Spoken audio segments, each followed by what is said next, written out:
하나님 말씀은 히브리서 5장 7절입니다.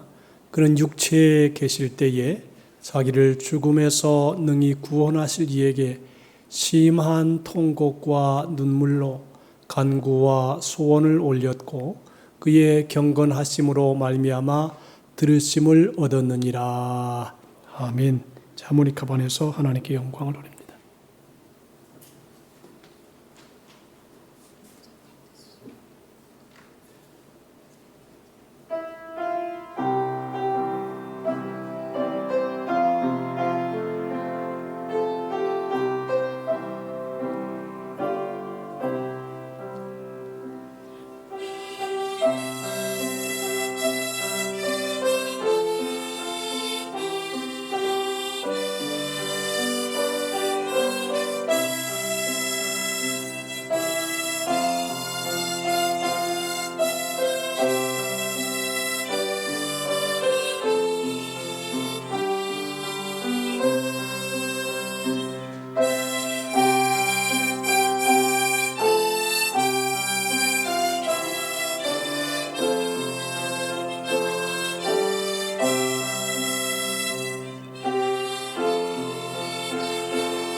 할렐루야.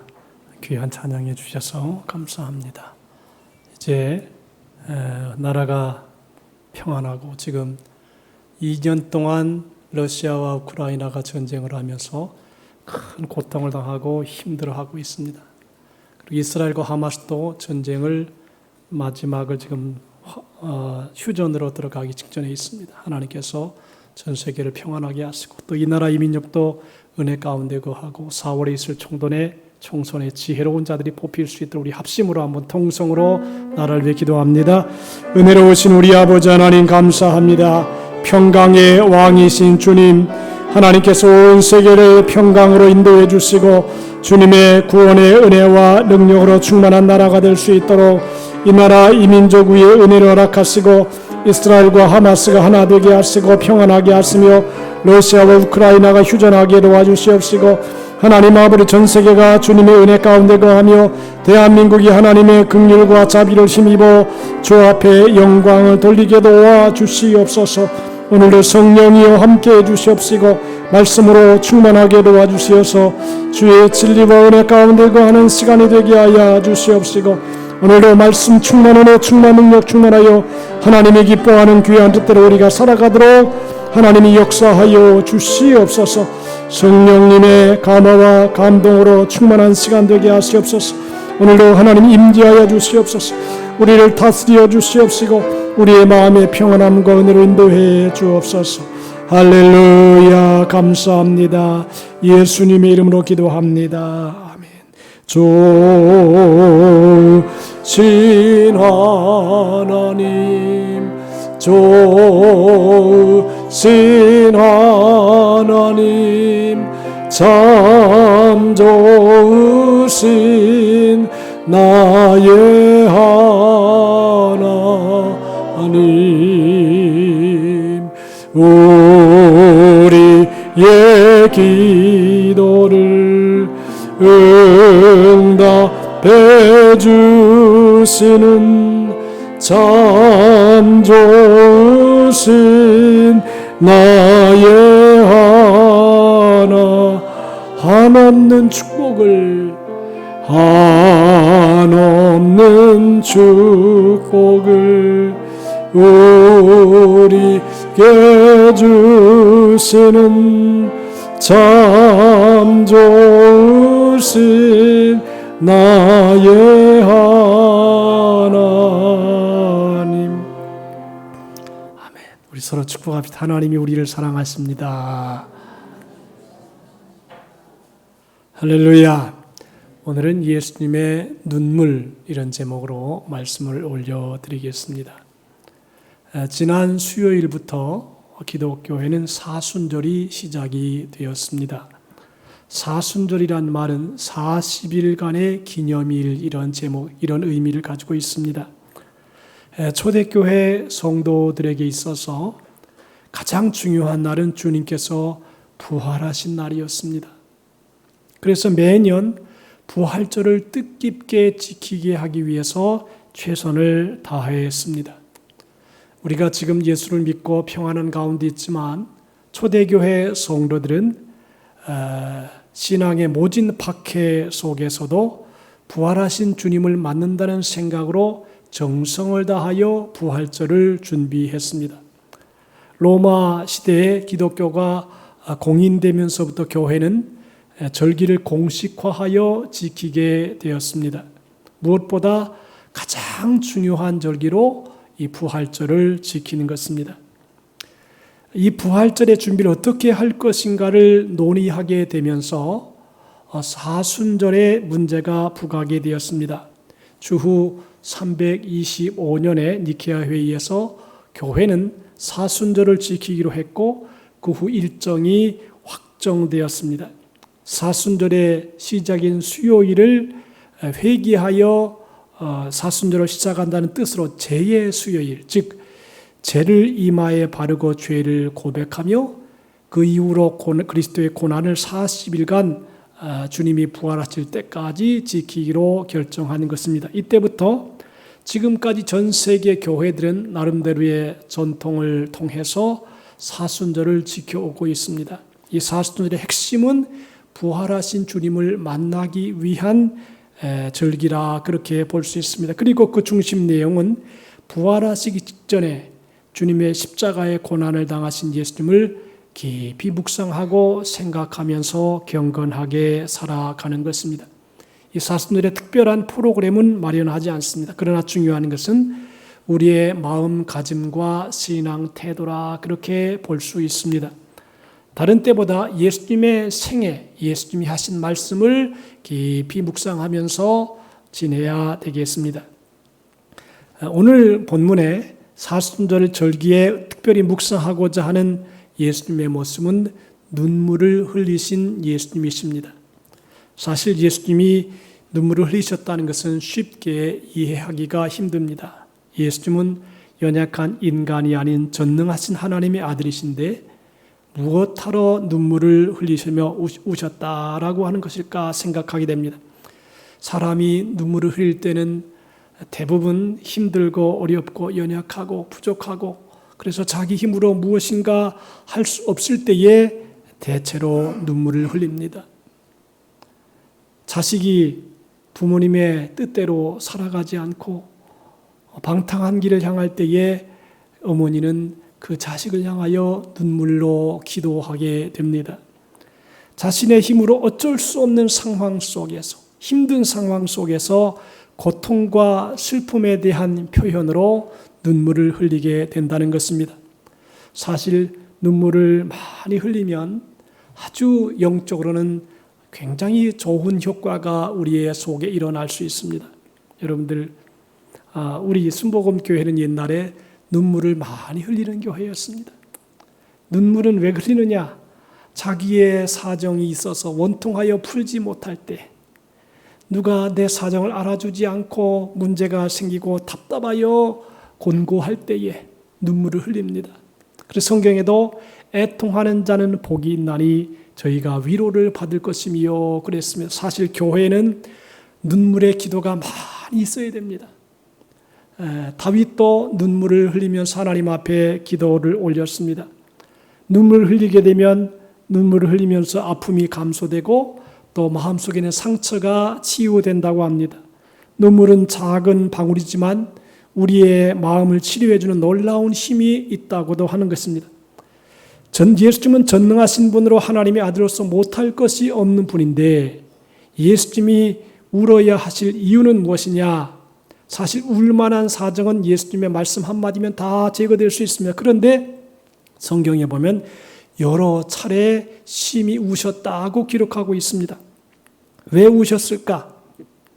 전능하신 하나님의 아들이 왜 이 땅에 오셔서 울으셔야만 됐을까라고 하는 것입니다. 그 이유는 뭐냐면 풍성한 사랑입니다. 풍성한 사랑 때문에 오셨다는 것입니다. 그리고 십자가에서 우리를 구원의 길을 열어주셨습니다. 그러나 이전에 우리를 위해서 우셨으면 어떻게 보면 우실 필요가 없는데 우리의 딱한 사정과 문제를 해결해 주시면 되는데 그러나 그 문제를 해결하시기 전에 우리를 보고 우셨습니다. 참 여러분들 나를 위해서 울 사람이 있다. 참 의미가 깊은 것입니다. 대체로 부모가 자식을 위해서 기도할 때 눈물을 흘리면서 웁니다. 성 어거스틴이 타락하여 죄를 짓고 방탕하고 자기 마음대로 행할 때 그 모니카의 어머니의 눈물의 기도가 있었기 때문에 어거스틴은 다시 집으로 돌아올 수가 있었습니다.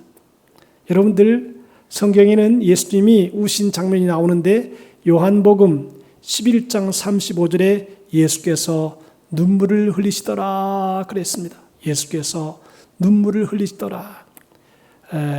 요한복음 11장에는 예수님께서 나사로가 병들어 죽어간다는 소식을 들었습니다. 그래도 예수님께서 시간을 지체하신 뒤에 찾아가셨습니다. 예수님의 부활의 예표로 죽은 나사로를 살리시려 하셨기 때문입니다. 그리고 예수님께서 뜻대로 죽은 나사로를 살리시는 놀라운 표적을 행하셨습니다. 죽은 지 나흘이 되어서 시신이 부패하여 냄새가 나고 온 몸은 칭칭 감겨서 도대체 인간의 힘으로는 살아날 수 없는 그런 상황에서 예수께서 무덤 안에 있는 나사로를 향하여 큰 소리로 말씀하십니다. 나사로야 나오라 말씀하시니까 수위에 쌓여있던 나사로의 시신이 다시 살아서 걸어 나오는 것입니다. 지켜보던 사람들이 놀랐습니다. 큰 슬픔에 눈물 짓던 유족들과 진지들이 크게 기뻐했습니다. 여기서 한 가지 이해하기 힘든 장면이 그런데 예수님께서 눈물을 흘리셨다는 것입니다. 예수님께서 이미 이렇게 될 줄 아셨습니다. 그러면 예수께서 왜 눈물을 흘리셨을까요? 간단합니다. 우리를 사랑하시기 때문입니다. 우리 인간은 아무리 건강하고 또 돈이 있고 힘이 있어도 병들 수밖에 없는 연약한 존재이며 죽을 수밖에 없는 연약한 것이라는 사실을 알고 눈물을 흘리신 것입니다. 예수님께서 오늘도 우리를 위해서 눈물을 흘리십니다. 우리 연약함 때문에 눈물을 흘리십니다. 연약한 육체로 쉽게 병들고 죽어야 하는 모습을 보면서 눈물을 흘리십니다. 연약한 마음 때문에 쉽게 마음 아파하고 실망하고 좌절하는 모습을 보시면서 눈물을 흘리신다는 것입니다.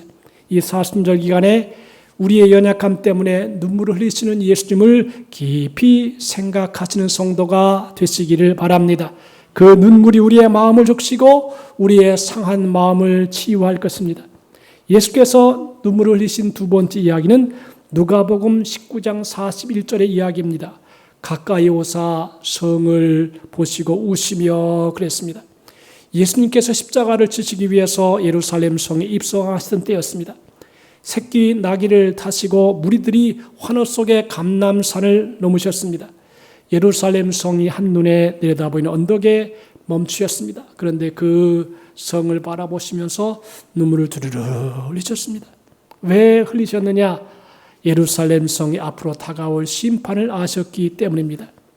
예루살렘 성이 저렇게 아름답고 웅장하지만 저들의 죄로 말미암아 심판의 날이 다가와서 참혹하게 파괴될 날을 바라보셨기 때문입니다. 안타까운 마음으로 눈물을 흘리신 것입니다. 여기서 우셨다라고 하는 말은 그냥 눈물을 흘리는 정도가 아니라 갑자기 울음을 터뜨리면서 소리를 내어서 통곡하는 모습인 것입니다. 지금 사람들은 메시아가 예루살렘 성에 입성하신다고 종려나무 가지를 들고 꺾어들고 예수님을 따르고 있습니다. 길가에 있는 사람들이 예수님께서 입성하신다고 늘어서서 호산나를 외치면서 기뻐합니다. 그런데 정작 예수님은 통곡을 하셨습니다. 후에 제자들이 이 사건을 잊을 수가 없었습니다. 시간이 지나가고 보니까 아하, 예수님이 그래서 우셨구나. 여러분들, 예수님은 미래를 아셨습니다. 앞으로 예루살렘 성이 어떻게 황폐하게 되고 어려움을 당할 것을 아셨습니다. 지금은 막 소리를 지르고 환호하고 좋아하지만 이제 예수님이 예언한 대로 40년 후에 주후 70년에 로마 군대가 예루살렘에 쳐들어왔습니다.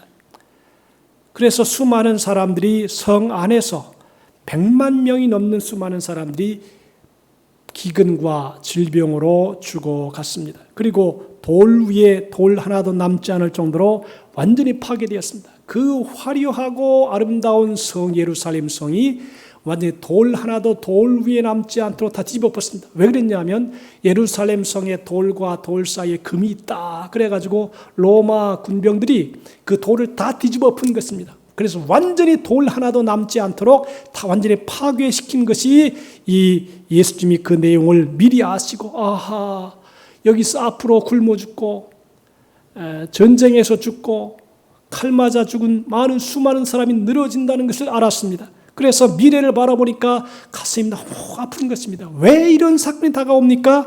하나님의 경고를 무시했기 때문입니다. 하나님의 말씀을 따라 행하지 아니하고 죄를 짓고 불의하고 교권주의자들과 악을 행하는 사람들이 하나님의 뜻을 모르고 회개하지 않았기 때문에 예루살렘 성은 망한 것입니다. 오늘도 우리가 인생을 살아가면서 우리의 삶 자신을 돌아보면서 나는 자신이 하나님 앞에 지금 바르게 살고 있는가를 늘 점검하면서 회개하는 그러한 믿음의 마음을 가질 수 있기를 주님의 이름으로 축복합니다. 죄가 있는 곳에 멸망이 있습니다. 죽음이 있는 곳에 독수리가 모인다 그랬습니다. 여러분들, 독수리는 날짐승 중의 왕이면서 광야의 시체를 처리하는 청소부라 그럽니다. 왜냐하면 전쟁이 한번 딱 일어나면 폭탄이 터지고 사람들의 시체가 널브러져 있고 그리고 거기에 독수리가 날아옵니다. 그러면 독수리가 날아와서 그 사람의 시체를 다 파먹습니다. 눈도 파먹고 심장도 파먹고 다 파먹습니다. 그래서 큰 심판을 받게 된다는 것입니다. 그래서 여러분들, 죄가 참 무서운 것입니다. 예수님을 십자가에 못 박은 죄 때문에 결국 예루살렘 성, 축복의 성, 화려한 성, 영광스러운 성은 결국 멸망을 당하고 수많은 사람이 기근과 포로가 되어서 고통을 당하는 것입니다. 여러분, 전쟁이라고 하는 것은 참 무서워요. 지금 우크라이나 사정도 그렇고 하마스 이스라엘 사정도 그렇고 전쟁이 한번 일어나면 사람이 편안하게 살아갈 수 있는 보금자리를 잃어버리게 되고 뒤집어지고 깨지고 무너지게 되고 병원도 다 깨지게 됩니다. 참 전쟁은 무서운 것입니다. 그런데 결국은 이것은 인간의 탐욕 때문에 일어난 것입니다. 자, 하나님의 뜻에 어긋난 길로 가는 이 예루살렘 성을 예수님이 딱 바라보시면서 예루살렘아, 예루살렘아, 예수님은 눈물을 흘리면서 예루살렘 성의 미래를 바라보신 것입니다. 여러분들, 그래서 신앙생활이라고 하는 게 뭐냐? 늘 회개하는 것입니다. 늘 회개하는 것입니다. 내 자신을 바라보고 회개하고 내 연약함을 바라보고 회개하고 하나님의 뜻대로 살지 못함을 바라보고 눈물을 흘리면서 회개하는 것, 그것이 재앙을 막아내고 심판을 이겨내고 삶을 하나님의 축복 속에 거하게 한다는 것입니다. 예수님께서 어리석은 사람들의 행동을 보시면서 눈물을 흘립니다. 야, 저렇게 행하면 반드시 심판이 임하는데 저렇게 행하면 사람들에게 멸시와 천대를 받게 되고 하나님이 기뻐하는 거룩한 삶을 살지 못하는데, 그러면서 예수님은 인간의 어리석은 모습을 보시고 눈물을 흘리는 것입니다. 말씀을 들을 귀가 닫혀 있고 하나님의 나라를 볼 수 있는 눈이 감겨 있는 사람들을 보시고 눈물을 흘렸습니다. 이 사순절 기간에 어리석음 때문에, 우리의 어리석음 때문에 눈물을 흘리시는 예수님을 한번 생각해 보시기를 바랍니다. 그 눈물이 우리를 깨닫게 하고 새롭게 한다는 것입니다. 예수께서 또 다른 눈물을 흘리신 이야기가 나옵니다. 오늘 본문에 보니까 그는 육체에 계실 때에 자기를 죽음에서 능히 구원하실 이에게 심한 통곡과 눈물로 간구와 소원을 올렸다 그랬습니다. 예수님께서 기도의 자리에서 심한 통곡과 눈물로 간구와 소원을 올렸다는 것입니다. 그 말씀은 대표적으로 겟세마네 동산의 기도를 생각하게 합니다. 마태복음 26장 37절에 베드로와 세베대의 아들 두 아들을 데리고 가실새 고민하고 슬퍼하사 이에 말씀하시되 내 마음이 매우 고민하여 죽게 되었다고 말씀했습니다. 예수님께서 겟세마네 동산의 기도 자리에서 심한 통곡과 눈물로 기도를 드렸다는 것을 말씀하고 있습니다. 예수님께서 눈물을 흘리신 이유는 십자가를 지실 일에 대한 두려움 때문입니다. 피하고 싶지만 온 몸으로 겪으셔야 했기에 고민하셨고 슬퍼하셨고 눈물을 흘리신 것입니다. 또한 이해되지 않는 대목은 하나님의 아들 메시아가 고난과 죽음 때문에 흘리신다는 것은 쉽게 이해하기 힘이 드는 것이 사실입니다. 그런데 오늘 본문에 보니까 육체에 계실 때에 그랬습니다. 예수님께서 인간의 연약한 몸을 입고 이 세상에 오셨다는 것입니다. 연약한 인간이 되셔서 죄 지은 인간을 대신해서 인간이 받아야 할 모든 고난과 죽음을 대신 겪으신 대속의 고난인 것입니다. 그 고난과 죽음의 두려움을 인간을 대신해서 그대로 겪으셔야 대속의 죽음이 될 수 있기에 연약한 인간처럼 다 겪으신 것입니다. 이것은 메시아요 하나님의 아들인 예수님께도 두려운 일이었습니다. 사람들에게 버림을 받고 멸시와 천대를 받고 따귀를 맞고 그리고 온몸이 갈기갈기 찢어서 피 흘리는 고통을 받고 양손과 양발에 십자가에 못 박혀서 피 흘리는 그 모든 고난을 다 받으시는 것입니다. 그만큼 죄의 삭이 무겁기 때문입니다. 그래서 예수님께서 피하고 싶으셨던 것입니다. 그래서 고난 앞에 눈물을 흘릴 수밖에 없었습니다. 그런데 보다 깊이 묵상해 보면 예수님께서 눈물을 흘리신 또 다른 이유를 생각해 보면 바로 우리를 위한 눈물입니다. 죄로 인해 죽을 수밖에 없는 우리 인생들을 불쌍히 여기시는 연민의 눈물인 것입니다. 성경은 원래 우리가 죄의 종이었다고 말씀합니다. 죄가 사망 안에서 우리에게 왕노릇했다고 말씀하고 있습니다. 마치 노예가 사슬에 묶여서 끌려가듯이 우리가 죄의 사슬에 묶여 어쩔 수 없이 죄 짓고 결국은 사망의 길로 끌려갈 수밖에 없는 존재였다는 것입니다. 예수님께서 우리를 위해 십자가를 지시면서 우리의 딱한 처지를 안타깝게 여기신 것입니다. 그리고 이 때문에 눈물을 흘리셨던 것입니다. 이 사순절 기간에 우리의 죄와 죄의 종된 안타까운 모습을 보시고 흘리신 예수님의 눈물을 깊이 생각해야 되겠습니다. 그 눈물이 우리를 죄에서 자유케 하고 우리의 죄를 깨끗게 씻을 것입니다. 여러분, 진정한 동행이란 내가 눈물을 흘릴 때에 함께 울어주는 것입니다. 슬플 때 함께 울어주고 괴로울 때 같이 옆에 있어주는 것. 어떻게 보면 여러분들 우리 인생은 그렇게 위대한 존재인 것 같지만 실제로는 참으로 나약한 존재입니다. 제가 그런 생각이 들어요. 자녀들은 너무 멀리 두지 말아라. 가능하면 옆에 언제든지 부르면 다가올 수 있는 거리에 두면 좋지 않겠는가 그런 생각이 들어요. 왜냐하면 저 외국에 살면 해외 동포입니다. 비행기 타고 와야 돈 들이고 그리고 와야 됩니다. 참 힘듭니다. 그런데 대한민국 안에서 저 서울이나 멀리 있으면 그것도 힘듭니다. 그런데 부산 안에 딱 있으면 전화 딱 걸리면 바로 올 수 있잖아요. 참 여러분들 인생이라고 하는 것이 힘들고 어려울 때 옆에 같이 있어주는 것, 또 손을 같이 잡아줄 수 있는 것, 또 괴롭고 힘들고 눈물이 날 때 함께 울어줄 수 있는 것, 이것이 참 인생의 동지가 아닌가 그렇게 생각이 되는 것입니다. 예수님은 눈물을 흘리셨다 그랬습니다. 나를 위해 울어줄 사람이라야말로 진정한 친구가 아니냐라고 하는 것입니다. 진정한 친구는 내가 슬플 때 내 곁에서 나를 위해 함께 울어줄 수 있는 사람이고, 정말 나를 사랑하는 사람은 나를 위해서 눈물을 흘릴 수 있는 사람이라고 하는 것입니다.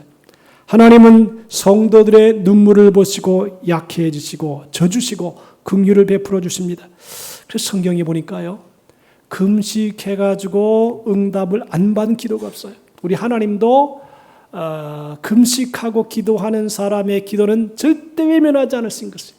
요나가 물고기 뱃속에 있다가 니느웨 성에 가서 하나님의 복음을 외침에 멸망받아야 될 니느웨 성이 다 구원을 받고 짐승까지도 하나님의 은혜로 구원을 받았습니다. 그래서 우리 하나님은 어떻게 보면 강하신 분인 것 같으면서도 약하신 분이다. 나의 기뻐하는 금식은 흉악의 결박을 풀어주며 멍에 줄을 끌어주며 압제당하는 자를 자유케 하며 모든 멍에를 꺾는 것이 아니겠느냐 그랬습니다. 미국의 복음주의 목회자 찰스 스윈더라는 목사님은 땅에 떨어진 눈물 한 방울 한 방울이 하늘의 대왕을 불어낸다 그랬습니다. 표현이 참 멋있어요. 작은 눈물 땀방울 하나가 또 눈물방울 하나가 하나님의 음성을 듣게 하고 하나님을 불러낸다는 것입니다. 하나님께서는 성도의 눈물을 보시고 우리에게 져주십니다. 히스기야 왕은 너 이제 죽으리라, 유언해라. 그러니까 히스기야가 성전을 향하여 기도할 때 하나님 나를 좀 불쌍히 여기시고 옛날에 하나님 앞에 행하는 것을 좀 생각해 주시고 내 생명을 건져주십시오. 그래서 기도해서 그의 생명을 15년을 연장받은 것을 성경은 기록하고 있습니다. 성경을 통해서 알 수 있는 것은 예수님께서 나를 위해 눈물을 흘리고 계시다는 것입니다. 예수님께서 나의 연약함 때문에 오늘도 눈물을 흘리고 계십니다. 내가 질병의 고통을 겪고 있을 때 참 지금 의사분들도 참 힘든 것 같아요. 나라가 지금 진통을 하고 있습니다. 백성들은 지금 당장 내 아버지가 죽어가고 있는데 의사들이 손을 안 대요. 어제 뉴스를 보니까 돌아가셨다, 죽었다 그런 뉴스도 나왔습니다. 여러분들 우리 인생은 태어나면 한 번은 죽는데 그래도 치료가 필요한 것입니다. 예수님이 이 땅에 오셔서 세 가지를 행하시죠. 가르치시고 복음을 전파하시고 병든 사람을 치유하셨습니다. 이 나라 이 땅도 상처 입은 나라, 상처 입은 땅, 상처 입은 모든 육신을 치료하는 하나님의 치료가 우리 모든 나라에, 우리 모든 의사분들에게 또 국가에 있게 되기를, 우리 기도할 수 있게 되기를 바랍니다. 나라가 건강해야지, 나라가 치료돼야 되는 것입니다. 상처를 치료받지 아니하면 끊임없는 고통과 피 흘림이 있다는 것입니다. 예수님께서 나의 어리석음 때문에 오늘도 눈물을 흘리고 계십니다. 하나님의 말씀을 저버리고 세상을 향해 달려나갈 때 우리를 위해서 눈물을 흘리고 계시는 것입니다. 예수님께서 나의 죄 문제 때문에 오늘도 눈물을 흘리고 계십니다. 여전히 죄의 권세 가운데 억눌려 있는 나를 보시고 눈물을 흘리십니다. 여러분들 이번 기간은 사순절 기간에 다른 시간과 거의 유사합니다만 그래도 조금씩은 더 할 수만 있으면 사복음서 마태, 마가, 누가, 요한복음을 많이 읽으시고 예수님의 일생을 생각하시면서 주님이 가신 길을 우리도 함께 따라가는 우리 모두가 되실 수 있기를 예수님의 이름으로 축원합니다. 기도합시다. 하나님 아버지, 주님께서 이 땅에 오셔서 큰 통곡을 하셨고 눈물을 흘리셨습니다. 죄로 인하여 멸망되어가는 세상을 보면서 죽음을 앞에 두고 슬퍼하는 사람들을 향하여 눈물을 흘리셨습니다. 오늘도 그 눈물의 깊이를 깊이 알고 주님 가신 길을 따라가게 하시고 주님을 생각하게 하시고 그래서 경건하고 거룩하게 살아갈 수 있도록 우리를 도와주시옵소서. 그래서 하나님의 영광이 우리 안에 충만하기를 원하오며 하나님의 뜻대로 오늘도 우리가 경건하고 바르게 살아갈 수 있도록 도와주시옵소서. 예수님의 이름으로 기도하옵나이다. 아멘. 93장 찬송하시겠습니다.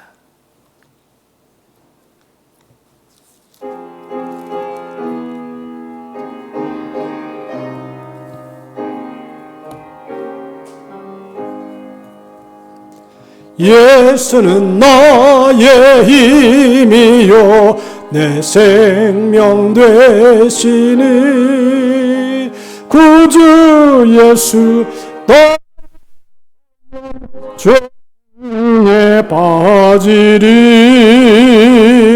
눈물이 앞을 가리고 내 맘에 근심 쌓일 때 위로하고 힘주시리 주 예수 예수는 나의 힘이요 내 친구 그네를 간구하면 풍성히 받으리 햇빛과 비를 주시니 추수할 곡식 많도다 귀한 열매 주시느니 주 예수 예수는 나의 힘이요 내 기쁨 되시니 그 명령을 준행하여 늘 충성하겠네 주야로 보호하시며 바른 길 가게 하시니 의지하고 따라가리 예수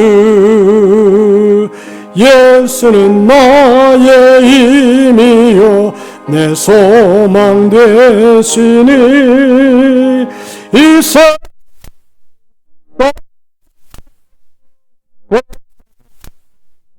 들이 한없는 복을 주시고 영원한 기쁨 주시니 나의 생명 나의 기쁨 주 예수 할렐루야.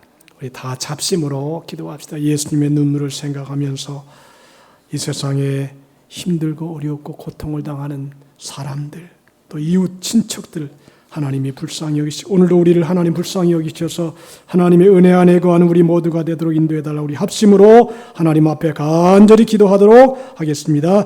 은혜로우신 우리 아버지 하나님 감사합니다.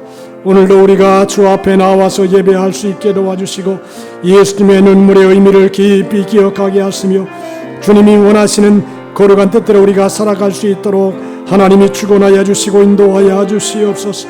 성령이여 우리 가운데 역사해 주시옵소서. 하나님의 은혜 가운데 우리가 거하게 하시고 주의 긍휼과 자비 안에 거하게 놓아주시기 바라오며 아버지의 선한 뜻대로 행하여 우리가 서로를 향하여 불쌍히 여기고 긍휼히 여기는 마음으로 기도하며 눈물로 간구하는 히스기야처럼 하나님 앞에 애통함으로 기도함으로 우리의 기도가 응답받고 축복을 받고 새로워지고 위로를 받고 생명을 얻는 하나님의 자녀들이 다 되게 하여 주시기를 원합니다. 저희는 심이나 연약하고 부족하오니 하나님이여 주의 자비를 베풀어 주시옵시고 예수님의 눈물의 의미를 깊이 기억하며 주님 가신 길 따라가게 하시고 겟세마네까지 따라가게 하시고 할 끝까지 사명을 감당하여 하나님 앞에 은혜로운 생애를 살아가도록 인도하여 주시옵소서. 할렐루야 감사합니다. 주님 가신 길 따라가게 하시고 주님의 뜻대로 행하게 도와주시옵시고 사람을 불쌍히 여기는 거룩한 마음 주시어서 하나님의 은혜 뜻 가운데 거하도록 인도하여 주옵소서. 오 감사합니다. 예수님의 눈물을 깊이 기억하게 하시옵소서. 오 하나님 아버지 오늘도 주님이 우리를 향하여 우리를 보시면서 눈물로 흘린 그 눈물의 의미를 깊이 기억하며 우리가 주님이 흘린 눈물 우리도 흘리게 하시고 주님이 불쌍히 여긴 사건 불쌍히 여기게 하시고 미래를 바라보며 역사를 바라보고 또 죄를 회개하지 않음으로 멸망한다는 백성들을 보시면서 긍휼히 여긴 것처럼 오늘도 우리가 예수 그리스도의 마음으로 살아갈 수 있도록 인도하여 주시옵소서. 하나님 아버지 오늘도 병든 몸과 마음을 가지고 왔습니다. 하나님이 병든 마음을 하나하나 다 치료해 주시고 병든 육체도 깨끗게 하여 주시고 강건케 하셔서 이 땅에 사명을 다하기까지 영육이 강건한 가운데 사명을 잘 감당할 수 있도록 하나님께서 치료의 역사와 기적이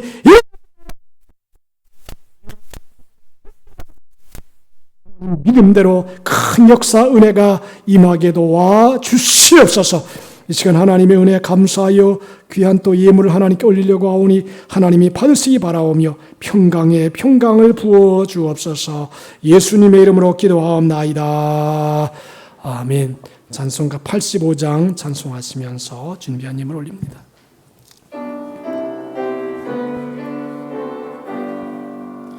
구주를 생각만 해도 이렇게 좋거든.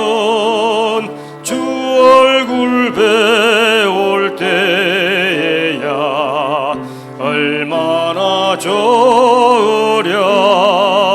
만민의 구주 예수의 귀하신 이름은 천지에 있는 이름 중 비할 데 없도다. 참에게 하는 자에게 소망이 되시고 구하고 찾는 자에게 기쁨이 되신다. 예수의 넓은 사랑을 어찌나 말하랴. 받은 사람만 그 사랑 알도다. 사랑의 구주 예수여 내 기쁨 되시고 이제로부터 영원히 영광이 되소서. 아멘. 노복자 권사님 감사합니다. 최병철 선생님, 김호진 권사님, 또 반홍랑 집사님 드렸습니다. 기도합니다. 은혜로우신 하나님 아버지 감사합니다.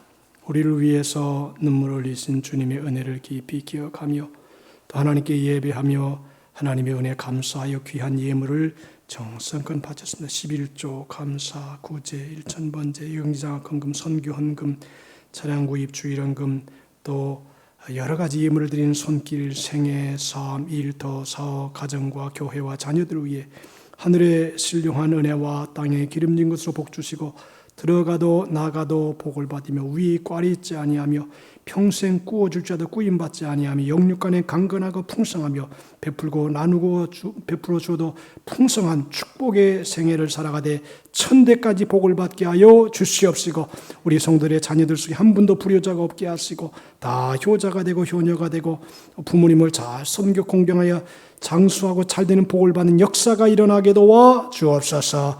감사하오며 예수님의 이름으로 축복하옵나이다. 아멘.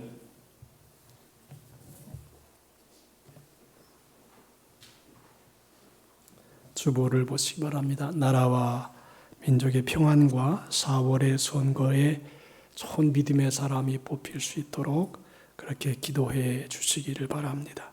오늘 오후에 여선교 헌신 예배는 동네 지역의 목회자 중에 동네 목회자 연합 모임인데 거기에 총무를 맡고 있는 부울경 교회 송영욱 목사님께서 말씀을 전해주십니다. 이분은 어떤 분이냐 하면 그 옛날에 사회복음, 지금으로 말해도 한신대학교 또 사회적인 복음을 사회 구원을 막 외치다가 전향을 했어요. 그래서 보수 쪽으로 완전히 전향을 해서 이렇게 새롭게 목회하는 저거 나이가 동갑인데 한 40년, 40년 목회한 그런 목사님입니다. 그래서 오늘 와서 말씀을 전해주시겠습니다. 현재는 사순절 기간이고 31일은 부활절과 총동원 전도의 문화축제로 지킵니다. 지난번에 성탄절에 참 풍성한 축복의 시간이었는데 1년에 2번 문화축제를 지킵니다. 이번에는 그래서 지난번에는 우리 문화센터에서 첼로 연주자가 하나가 있는데 이번에는 플루트, 첼로, 잘하면 기타까지 이렇게 할 수 있도록 그렇게 여건이 조성이 될 것 같습니다. 그래서 아마 여러분도 지난번 행운권 추첨하는 것처럼 이번에도 축제가 되어지도록, 부활의 축제가 되어지도록 모든 사람들이 또 선물도 받고 또 기쁨의 시간 될 수 있도록 그렇게 미리 기도해 주시고, 여러분들 이 전도라고 하는 게요, 맨 처음 기도부터 시작돼요. 내가 저 사람을 전도하겠다 그러면 그 사람을 위해서 간절히 눈물로 기도해. 제가 옛날에 어느 교회에 있을 때 보니까 이렇더라고요. 전도하기 위해서 매일 기도하는데 어느 날인가 그 사람을 위해서 눈물이 팡 터지면 교회 나온다요. 그런 일이 있다고요. 그러니까 가만히 중요한 것 같더라고요. 기도를 막 하다가 막 애절한 마음이 들어서 막 기도하면 눈물이 펑 터지면 이제 그 영혼이 구원된다는 거예요. 아주 의미 있는 이야기입니다. 여러분, 그러니까 이번 주 부활절에 하나님의 은혜 가운데 구원되어지도록 그렇게 기도해 주시길 바랍니다. 저는 월요일, 화요일에 충남 태안에서 열리는 지구촌 사랑 총회와 임원 워크숍에 다녀옵니다. 제가 부산을 지역 담당하는 총무가 됐어요. 그래서 여러분들이 기도해 주시길 바라고, 또 지구촌 사랑에서 우리가 여태까지 받은 것도 참 많고 또 복음을 위해서 잘 활용해야 되겠습니다. 이제 다 같이 우리 일어나셔서 주기도송하겠습니다.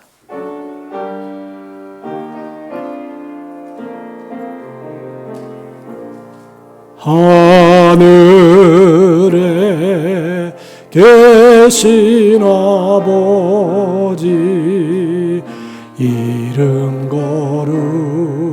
거룩하사 주님 나라 임하시고 뜻이 이루어지이다. 일용할 양식 주시고 우리들의 큰 죄 다 용서하옵시고 또 시험에 들게 마시고 악에서 구원하소서. 대개 주의 나라 주의 권세 주의 영